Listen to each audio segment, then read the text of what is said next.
Well, here we go again. Honestly,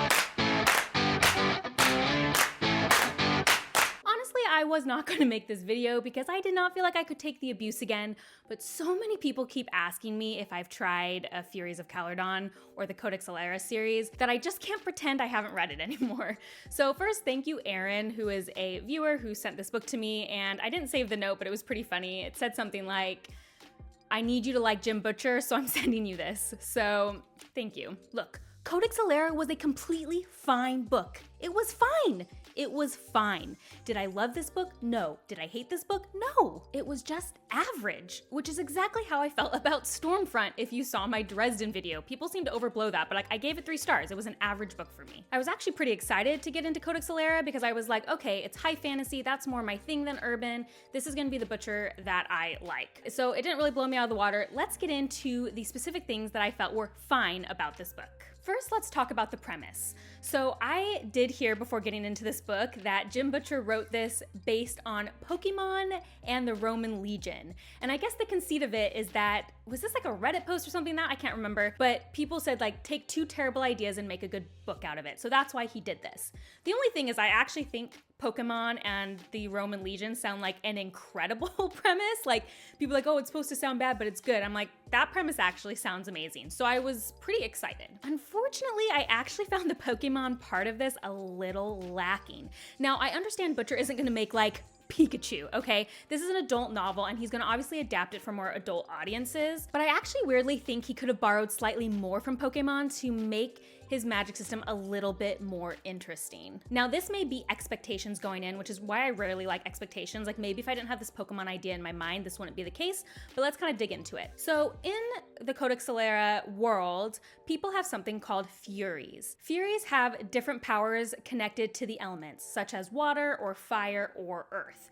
And people can have multiple Furies or just one. Our characters also have relationships with the Furies they catch. Okay, so on the surface, that definitely sounds like Pokemon, but the problem I found is that the Furies really didn't have personalities. So sure, they had names and you had to ask them to do stuff, which is a little different than normal elemental powers, but I was disappointed that I didn't get to feel more of the Furies' personalities. I felt that was really lacking, and so that in practice, it really didn't feel any different than regular elemental powers. Additionally, the gotta catch 'em all concept was definitely there because our main character Tavi's whole storyline is basically about what a loser he is because he doesn't have any Furies.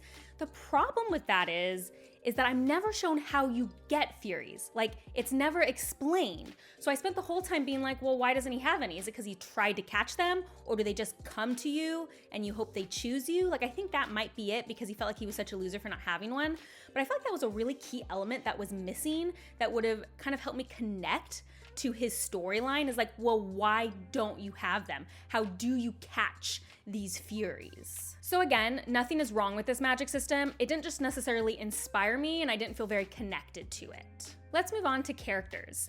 Now, I was about 90% of the way through this book when I realized that I could stop right there and legitimately not really care what happened to any of the characters. It's not that the characters were bad. Again, they were fine, but they didn't inspire a lot of emotion in me. I didn't feel connected really to any of the characters. And there's a few I want to talk about in particular. Now, it's really hard to articulate why you don't feel connected to a character, but I am going to try. To keep it spoiler-free at this part, I won't mention the actual character names, but at the very beginning of the novel, there is a large betrayal. And this betrayal is a huge thread and plot point for this character throughout the rest of the book.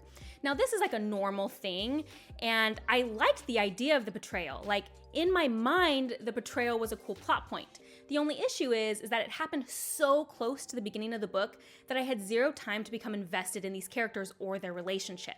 And because this character's entire storyline relied so much on this betrayal, it was hard to feel connected to it because I wasn't emotionally invested in their relationship before the betrayal. So again, nothing is wrong with that, but it stunted my emotional connection to that storyline. Tavi's kind of the same way in that absolutely nothing's wrong with Tavi. He's just the basic fantasy hero. There just wasn't anything that was like new for me. And I kind of felt that way about maybe his aunt and his uncle. perfectly fine characters. Like, I liked them, they just didn't inspire a lot in me. Now, one of the biggest weaknesses, I think, is in the villain Cord. And this is gonna be a hard one to describe because I felt like he was too villainous, like cartoonishly evil or a caricature. Now, this is hard to distinguish because it's not like I'm someone who needs a gray villain. I like Harry Potter, I like Lord of the Rings, I like Star Wars, which I guess you could claim there's, you know, a little bit there, but I'm totally fine with like straight up evil villains. But something I did notice that I think is gonna help me articulate my problem with Cord is that in those kind of books or movies where they have like a villain, totally evil, they're more amorphous. You don't really know a lot about the character. Like when you think of Lord of the Rings and Sauron, he's not really like a knowable thing. So it's kind of more easy to imagine this deep evil. Cord sometimes like was almost laughably evil. Like I had a hard time connecting because you do see him as such a person and he does have relationships, but he is so mean to everybody he ever meets that it's hard to understand why he'd have a following. Like when you look at the true evil people in this world, because there are truly evil people, they do have meaningful relationships with people. It's mind-boggling, but they do. And so I think something about Cord being so knowable yet kind of cartoonishly evil was just a disconnect for me. Yeah, and again, this is when it's hard to pinpoint why, but again, I just had a hard time connecting with that. Finally, I'd say Odiana is actually the character I found the most compelling, which is interesting because at first I hated her. I felt like she was a big caricature, but as we learn more about Odiana and how relationships kind of evolve in the novel and we hear her backstory, I actually felt like she had the bones to be extremely compelling. I think the one thing that harmed her story for me was her relationship with Aldrich. It just seems so juxtaposed with her backstory. I wish Butcher would have just given us a little bit more information there. Like, I kept actually waiting for something to like not be true and be like, oh, she's gonna betray someone, because it just, her relationship with him felt so at odds for what I knew about her.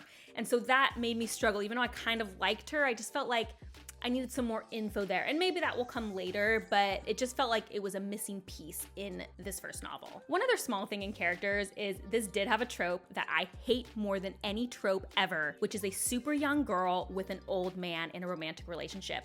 And in fact, this one was so jarring, I actually had to Google the age of the female character, and I thought she was coded around 16, which was so disturbing for me since the man is in his 40s. Turns out she's actually 18 or 19, which feels, again, still gross, like barely legal. And I always hate this. This is not just a Butcher thing. This is found a lot in fiction in general. I always hate it. I even still hate it when the roles are reversed. I'm looking at you, Ted Lasso, okay? I always dislike it. Finally, world building. Again, nothing wrong with the world building. It just wasn't exactly necessarily exciting. It was kind of the typical, you know, Euro fantasy, which I like. So there's nothing wrong with that, but it just kind of feels like when I have fine characters and fine magic and fine world building, I just need an element to really ground me and excite me. And so just everything was kind of like the same level of fine.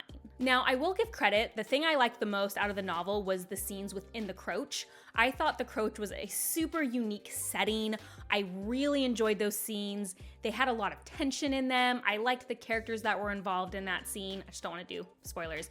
But the whole idea of the Marat location of the Croach was just really excellently done. So that was definitely the thing that excited me the most. It's just like that one setting and that one plot point wasn't enough to like elevate the rest of the novel. Now, a lot of people did say Furies of Calderon was the weakest book in this series, and it's like, where have I heard that before? Anyway, I feel like that excuse is a little less convincing for me in this one. Furies of Calderon was written in 2004, while Stormfront was written in 2000. A lot of people told me that Stormfront was written in college, and Jim Butcher really hadn't honed his writing craft, but they said the next few books are good. Well, Jim Butcher wrote 5 Dresden file books between 2000 and 2004 when Furies of Calderon was released. So I feel like at this point, most people would agree that point in the Dresden files is good. So I don't feel like that excuse really carries for me here. Here's the thing you gotta understand. If you followed my channel, you know I never DNF books. I always force myself to finish a book no matter how much I hate it. I will not DNF a book. The same is not true for series. I honestly DNF series all the time. If a first book does not blow me out of the water, like I'm not gonna waste time on the rest of the series. In fact, I actually went on my bookshelves and I looked at all the series I've ever read, and I realized something very interesting. I have only read series where the first book was a 4-star or higher. I have never continued a series if the book is a 3-star. Never, because why would I? I know that's really hard to hear because there's so many Butcher fans who love the Dresden Files and love the Codex Alera series. But for me, Butcher's writing there's something that's not connecting. And again, there is nothing wrong with his writing. If a person came up to me and said, Codex Alera is my favorite series of all time, I wouldn't even question it. I'd be like, I get it. Cool, there's a lot of stuff in there. But for me, it's just average, it's fine. There's nothing that's really pulling me to it. And so I have a hard time when there are so many books out in this world and so many series that I already enjoy. Like, what's the point of the gamble? And you might say, well, it could be your favorite series of all time. Yeah, maybe. I'm feeling now that it's probably not likely. So is Butcher bad? No, I don't know how many times I need to say that. Like, people just didn't get it in my Dresden review, and people aren't gonna get it in this review probably. I get why people love Butcher. His writing style just for some reason isn't for me and doesn't really connect. So if you can forgive me and want to see more videos, be sure to like and subscribe. And if you follow me on Instagram at bookborn.reviews, you'll get to see everything I'm reading and get reviews first. Like, you would have known that I read Codex Alera about a month ago and you would have seen this review already. So thanks for watching and I'll see you next time. Bye.